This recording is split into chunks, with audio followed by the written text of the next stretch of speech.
कि अपने चैनल राज क्लासेज इलाहाबाद में मैं हूं आपका दोस्त राज और आप देख रहे हैं राज क्लासेज इलाहाबाद। तो बहुत बहुत स्वागत करता हूं मैं आप सभी का एक बार फिर से आपके अपने चैनल पर।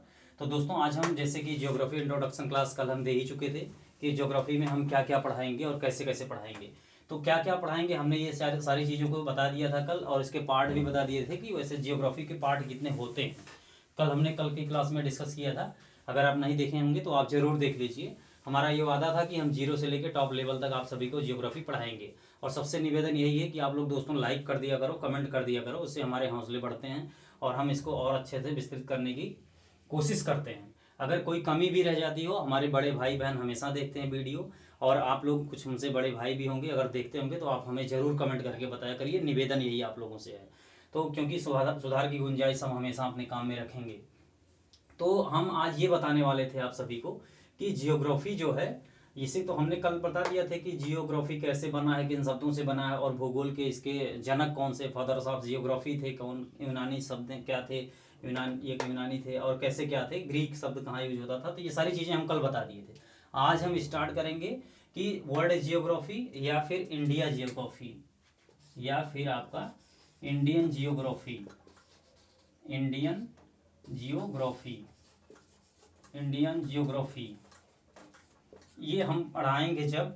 तो हम सबसे पहले कई बार ये होता है दोस्तों कि हम किसी क्लास को करते हैं ऑफलाइन कोचिंग या ऑनलाइन कोचिंग, या हम कोई क्लास लेते हैं कहीं से, या हम कोई पेपर देने जाते हैं, तो अक्सर हमें ये सुनने में आता है एनसीईआरटी एनसीईआरटी एनसीईआरटी। तो एनसीईआरटी जब सब कुछ है तो हमारे पास बहुत सारी बुकें मार्केट में अवेलेबल हैं, अच्छी अच्छी बुकें हैं, ब्रांडेड बुकें हैं। उसमें कई सारी बुकें हैं, वो बनी कहाँ से हैं आखिर? जो एनसीईआरटी की बुक है उन्हीं से सारी बुकें बनाई गई हैं। तो उसमें तार्किक रूप से चाहे जो हो, लेकिन बनी सारी हैं, बेस्ड आपकी एनसीईआरटी है। तो हमने एक बार सोचा ये भी कि अब एनसीईआरटी ही क्यों ना पढ़ लिया जाए। जब सारी बुकें वहीं से बनाई गई हैं तो हमें पढ़ना चाहिए एनसीईआरटी। तो हमें लगा कि एनसीईआरटी पढ़ना बहुत ज़रूरी है, और हमें लगा आप लोग भी जानते ही होंगे कि एनसीईआरटी बहुत ज़रूरी है। तो बिल्कुल हम बेसिक से डिस्कस करेंगे, और सारी चीज़ें जैसे जलवायु, ज्वार भाटा, भूकंप, घास के मैदान, जलधारा, उसके बाद फिर और वायुमंडल, इन सारी चीज़ों को जब हम डिस्कस करेंगे दोस्तों, तो हम इन सारी चीज़ों को एनसीईआरटी बेस्ड पे लाएंगे। तो हमने ये सोचा है कि हम जब ये पढ़ाएंगे आप सभी को एनसीईआरटी, तो हम 6 से लेके 12 तक इसको हम कवर कर देंगे। कहाँ से? इन्हीं टॉपिकों में हम कवर कर देंगे सब में। जैसे अब आपको जो क्लाइमेट पढ़ना है, मान लीजिए क्लाइमेट आप पढ़ेंगे, तो कहाँ पे कौन सी क्लाइमेट पाई जाती है, किस अक्षांश पर, किस देशांतर पर कौन सी क्लाइमेट पाई जाती है, कितने कितने जोन्स में ये जो है डिफरेंट टाइप्स के पाए जाते हैं, कहाँ कहाँ से इन्हें डिवाइड किया जाता है, कौन कौन से इनके ये भी बॉर्डर्स बनाते हैं अपने अलग अलग, किस डिग्री पे, कौन से अक्षांश पे। उसके बाद ज्वार भाटा है, ज्वार कब आता है, कितने मिनट पर आता है, भाटा क्या है, ज्वार भाटा क्या है, इसके बारे में हम बताएंगे। उसके बाद हम भूकंप को बताएंगे, भूकंप के बारे में बताएंगे, वोल्केनो के बारे में बताएंगे, वोल्केनो यानी ज्वालामुखी के बारे में बताएंगे, हम ज्वालामुखी के बारे में बताएंगे। तो हम इसके बारे में डिस्कस जब करेंगे तो ये सारी चीज़ें बिल्कुल एनसीईआरटी बेस्ड होंगी। और ज्वालामुखी में आपका कई प्रकार के लावा निकलते हैं, कहीं कहीं पे आप कई टाइप्स की होती हैं ज्वालामुखी। और इसमें आपका भूकंप में जब आता है भूकंप, तो इसमें कई प्रकार की किरणें निकलती हैं, जैसे यस किरण, पी किरण, इसका अधिकेंद्र कहाँ होता है, अभिकेंद्र कहाँ होता है, किससे मापा जाता है ये। तो इन सारी चीज़ों को हम डिस्कस करेंगे आपका भूकंप में, ज्वालामुखी में। उसके बाद घास के मैदान से, डाउन्स घास के मैदान कहाँ पाए जाते हैं, या और भी विभिन्न टाइप के घास के मैदान है वो कहाँ पाए जाते हैं। जैसे डाउन्स आपका ऑस्ट्रेलिया में पाया जाता है। उसके बाद जलधारा, कौन सी जलधारा, अल नीनो, ये सब पाई जाती हैं, जलधाराएँ पाई जाती हैं, अल नीनो। तो उसके बाद फिर वायुमंडल पाया जाता। वायुमंडल कैसे, क्या क्या है वायुमंडल में, ये इसमें जैसे वायुमंडल है आपका, क्षोभ मंडल है, ये सारे मंडल्स हम पढ़ाएंगे आपको। फिर आयन मंडल है आपका, इन सारी चीज़ों को, जैसे क्षोभ मंडल हो गया आपका, क्षोभ मंडल हो गया, आयन मंडल हो गया आपका, एक्सोमंडल हो गया, एक्सोमंडल हो गया, इन सारी चीज़ों को हम आपका डिस्कस करेंगे। ये लेयर बनाते हैं, वायुमंडल भी लेयर बनाते हैं आपका, कौन से वायुमंडल कहाँ पर पाए जाते हैं, कितने डिग्री तक पाए जा रहे हैं, कहाँ पे हम रह रहे हैं, हमारी पृथ्वी कितने अक्षांश, कितने देशांतर पर है, हम इन चीज़ों को डिस्कस करेंगे। उसके बाद हम आपको बताएंगे पर्वतीय क्षेत्रों के बारे में, चट्टानों के बारे में बताएंगे, कौन सी चट्टान कहाँ पाई जाती है। चट्टान भी कई टाइप्स की होती हैं, आप जानते होंगे।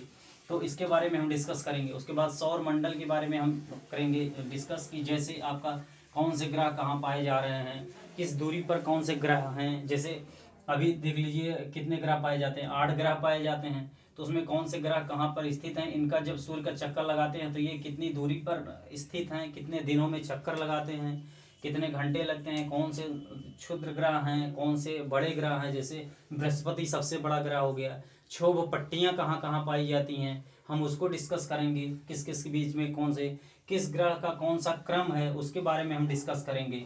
तो हम इन सारे ग्रहों के बारे में डिस्कस करेंगे।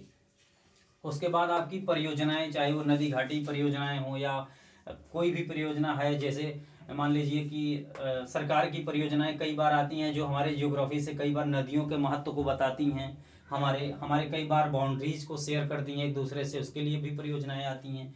उसके बारे में भी हम डिस्कस करेंगे। फिर हम आपका सॉइल के बारे में डिस्कस करेंगे। सॉइल के बारे में हम डिस्कस करेंगे कौन कौन सी सॉइल कहाँ कहाँ पर पाई जाती है, चाहे वो आपकी मृदा इंडिया में हो या फिर आपकी वर्ल्ड लेवल पर हो। कहाँ पे रेगिस्तान पाए जाते हैं, कहाँ पर कौन सी चट्टानें पाई जाती हैं, पर्वत पठार कहाँ पाए जाते हैं, इनको हम करेंगे। तटीय मैदानों में कौन सा सॉइल पाई जाती है, कौन सी, और किस वॉल्केनो जब होती है कौन सी सॉइल का निर्माण करती है, इन चीज़ों को भी हम बताएंगे। उसके बाद अगेन हम डिस्कस करेंगे एग्रीकल्चर की। दोस्तों एक बात मैं कहना चाहता हूँ, एग्रीकल्चर मेरा बहुत ही फेवरेट टॉपिक रहा है। मैंने बताया भी आप सभी से, मेरा BSc MSc एग्रीकल्चर है भी। तो मैं एग्रीकल्चर तो बहुत अच्छे से पढ़ा दूंगा।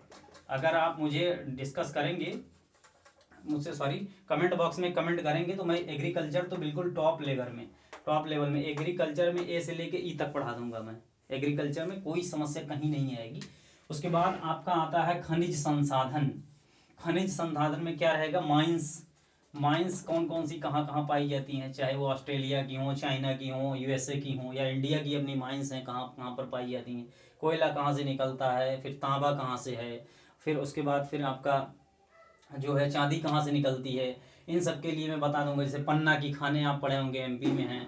फिर आपका कोल माइंस हमारे छत्तीसगढ़, उत्तर यहाँ पर छत्तीसगढ़ झारखंड में है, वहाँ पर ये इन सारी चीज़ों को मैं डिस्कस करूँगा। उसके बाद ग्लेशियर के बारे में डिस्कस करूँगा, चाहे वो अंटार्कटिका हो, आर्कटिक हो सागर, वहाँ पे ग्लेशियर कौन कौन से पाए जाते हैं। जैसे ग्लेशियर अपने यहाँ तो नहीं, लेकिन हाँ कुछ नॉर्थ अमेरिका में या फिर अंटार्कटिका में पाए जाते हैं। दर्रे कौन कौन से हैं, दर्रे किन किन नदियों के बीच, कहाँ कहाँ, किन किन पर्वतों के बीच बनाए जाते हैं, दर्रे क्यों बनते हैं, दर्रा कैसे होता है, किस किस जो है आपका खाइयाँ घाटी बनाती हैं, उनसे हम दर्रों का निर्माण कैसे होता है, इन सारी चीज़ों को हम बताएंगे।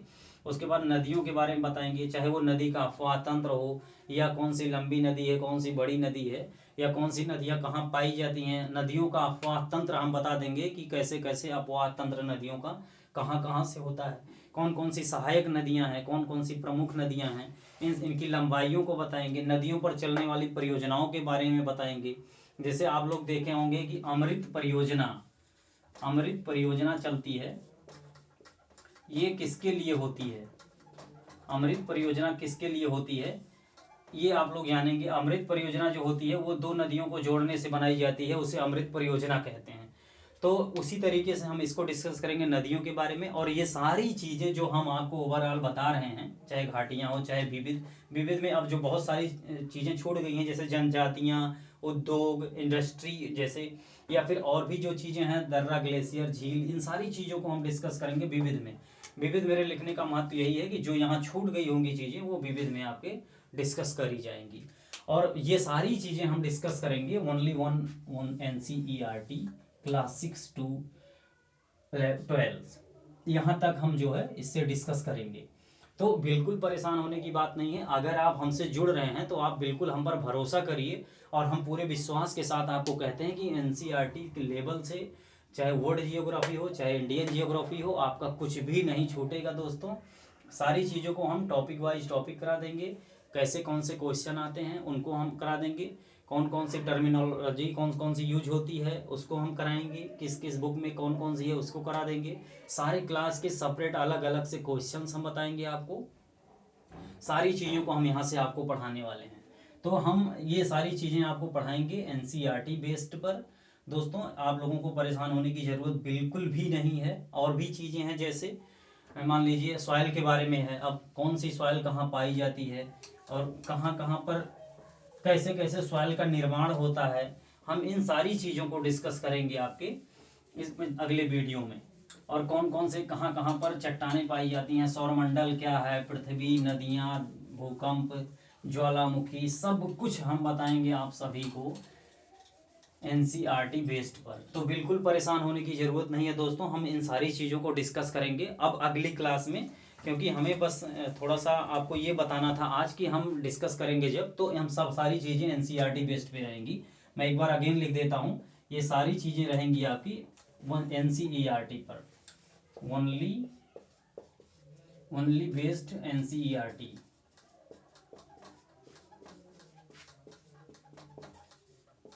NCERT only based NCERT class 6 to 12।